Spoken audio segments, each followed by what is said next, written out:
Good morning. Ngasigi card ki message yeng minara se ko ngasi se ningthau kaba oibanina number ahambada number se 47 leire aduga color dana angoba machu gumba kai gumba do minus shina biba yai ko aduga khoina chak thongboda na chini natraga sangom gumba kitang maru chini waraga na maru amani hare se aduga sangom waraga na sangom chamas gumba kai gumba dumai toraga happy ba yai ko ado sida ahambada khoi gi card ki message yeng ase duga timing afaba ko monday oibanina haidi cinnamon gumba kai gumba blow tokshan ba khochan ba amaina yai ko haidi keno dukan gumba kai gumba dumai to biraga de ado ahambada khoi card ki message card ohum katang lo thoke ko aduga timing afaba hapetang ai yengaga haijara age ngasigi oina to sidagi 3 card katang lo tho ase ko card number 1 card number 2 card number 3 ko ahamba ani shuba ahum suba le ko first card khan ba ngai yenga se ko hadi first card sida la ise khatang ko kitang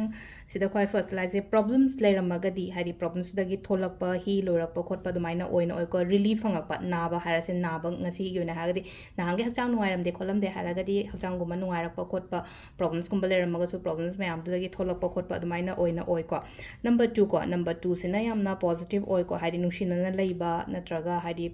sel thum phajana lakpa ko hapta gi numit ahamba su oirena ko sela ise ko aduduna hadi peshanung sa phajana changa ko ko dumaina adugi sign ama kari ma dumaina lai ko aduga number 3 ko number 3 sina mu hadi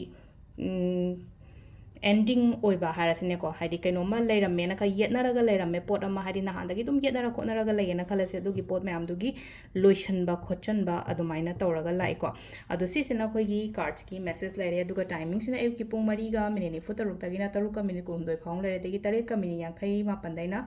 mapan ga minute kuntra taru phang leire ko aduga baro ga min yankhai daina pung tare ka minute ahum phawbom leire aduga mapan ga minute ni fu mapan daina tramathoi ga minute train thoi phang leire ko aduga nungdang athing bagina baro ga minute kuntra taru taigina mari ga minute ni fu manga phawbom leire ko sisina khoi gi ngasi gi oina afaba timing ko